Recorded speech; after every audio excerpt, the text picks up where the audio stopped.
Yo tout le monde, j'espère que vous allez bien. On se retrouve pour un petit deck profile Sattel Chevalier pour vous montrer un petit peu comment le deck fonctionne et quelles cartes on joue. Si vous avez des questions, n'hésitez pas à les poser en commentaire. On va commencer par les cartes de base les plus importantes du combo. Liran, c'est la plus importante, c'est celle qui fait start quasiment toutes les mains, donc c'est clairement la meilleure. L plus Nukalai, ça fait full combo. L plus Deneb, ça fait full combo. Et c'est ça qui permet au deck d'être assez fort. Surtout que le deck est un FTK, c'est-à-dire que si vous faites tout votre combo, vous avez directement gagné la partie. Ensuite, on joue 3 Altaran, 2 Altaïr. Alors lui, il permet aussi de faire full combo, mais il permet un peu moins de débloquer les mains, c'est pour ça qu'on en joue que 2. Et lui, il est assez utile dans pas mal de situations, et si des fois la game va au grind, on a besoin d'en avoir 2. Donc c'est pour ça que j'en joue 2. Ensuite, le petit package des constellés, on joue Sheratan, qui est une pièce obligatoire du combo si on veut FTK. Et Caducée, il est très utile dans le combo, on pourrait le jouer que x1, mais on pourrait aussi le jouer x3 parce qu'il est assez polyvalent. Et il peut débloquer des mains parfois, c'est presque un extender niveau 4, donc il est pas mal. En parlant d'extender niveau 4, on joue Vega, qui est un Sattel Chevalier, plus 3 extenders de noms différents, qui sont pas mal du tout. On pourrait en jouer que 3 des extenders et jouer un cross-out en plus à la place, en tout cas on en reparlera juste après. Mais c'est pas mal de jouer des extenders parce que sur des mains un peu bricky, ça peut permettre de faire des combos quand même sympas.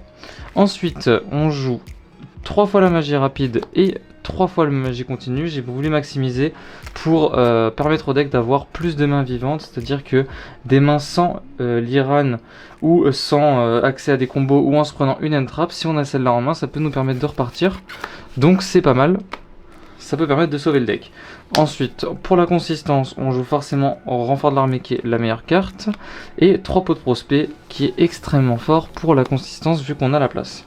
Ensuite, je joue des anti-entrap, donc 2 cross-out, 1 call-by, avec comme target à cross-out Veller, Imperm et H qui sont les 3 plus embêtantes et celles qui sont le plus jouées en tout cas. Crossout, on pourrait en jouer 3 comme j'ai dit. Franchement, je pense que je vous le conseille, mais ça dépend en soi de ce que vous voulez faire.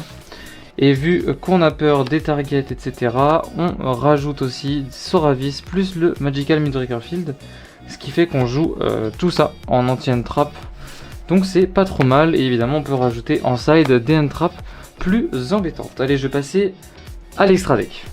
Allez, c'est parti du coup pour l'extra deck. On joue forcément 2 fois Caducée, qui est vraiment très fort, parce que c'est clairement la combo piece principale. Je joue 2 Ptolémie, j'en joue 2 parce que le premier on l'utilise toujours dans la combo de base pour skip le turn, et des fois le second peut servir pour mettre les dégâts derrière, donc j'en joue 2 parce que ça permet de réussir facilement, et des fois au grind on peut en avoir besoin. Évidemment, Ptolemaeus qui permet de faire le skip turn FTK, donc ce qui est vraiment mandatory. Ensuite, je joue le package avec les Cyber Dragons qui s'invoque soit avec lui, soit avec elle, si je dis pas de bêtises, pour mettre des Omni Negate si on n'a pas full combo. Donc voilà, elle qui est pas mal, qui peut servir, mais c'est assez rare qu'on la sorte. Elle, c'est encore plus rare qu'on la sorte, mais elle est pas trop mal non plus, elle peut sauver des situations. Delteros qui est toujours très intéressant, même si dans cette version, c'est pas forcément celui qu'on va le plus faire. Et je joue un Pleiades et un Diamant qui sont très utiles dans les games si on ne FTK pas. Et on peut aussi faire un board avec les deux, ce qui permet de faire un setup où les monstres adverses passent ténèbres, on peut les negate, et on a la floodgate de Constellaire Diamant qui est pas mal du tout. Donc ça peut être des boards très forts. Et ensuite on a un Bagouska, un Zeus, parce que c'est fort. Allez, maintenant je vais vous montrer le combo en essayant de vous l'expliquer plutôt bien, pour que vous compreniez comment est-ce qu'on fait un FTK avec ce deck. Allez, c'est parti. Donc j'ai fait une main un petit peu cheatée, on va pas se mentir, avec du coup 3 anti-entrap pour montrer qu'on a de quoi contrer les entraps, avec le tout card combo qui permet de faire le FTK le plus simple. Alors donc la strat, ça va être de commencer par Normunakalai, déclarer son effet en chain 1, chain Liran en 2 pour l'aspect. Donc Liran va se spé et Unakalai va foolish un Sattel Chevalier. Donc on va envoyer Altaran qui servira plus tard dans le combo. Nouvelle chaîne à l'invocation Liran pour tuto une magie constellée ou Sattel Chevalier, et on va tuto le pont céleste.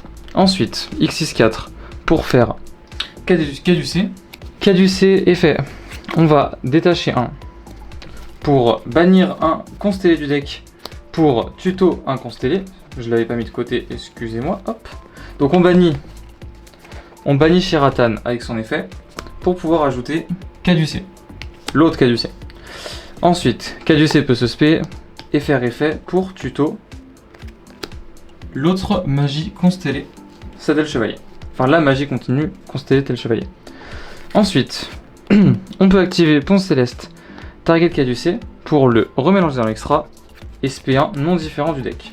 Donc on va spé Deneb. Deneb est fait pour tuto et on va chercher Altaïr. Ensuite, donc ça c'est résolu, on n'a plus qu'à faire la magie continue pour spé Altaïr, effet Altaïr en chain 1, effet Alteran en chain 2, Alteran va se spé et Altaïr va respé Liran. Donc ça nous fait 5 monstres sur notre board et si vous avez compris comment fonctionne le deck, c'est facile. Une X6-4 avec les monstres pour invoquer lui qui revient. Effet quand il est invoqué, on peut reprendre ça du cimetière. Ensuite, on va faire Ptolémie dessus, c'est gratuit, juste parce que c'est un constellé. Et on va faire effet de la magie pour X6 Summon par-dessus. Et ça nous fait Ptolémie avec 7 matériels. Et on n'a plus qu'à faire effet sauter le tour adverse.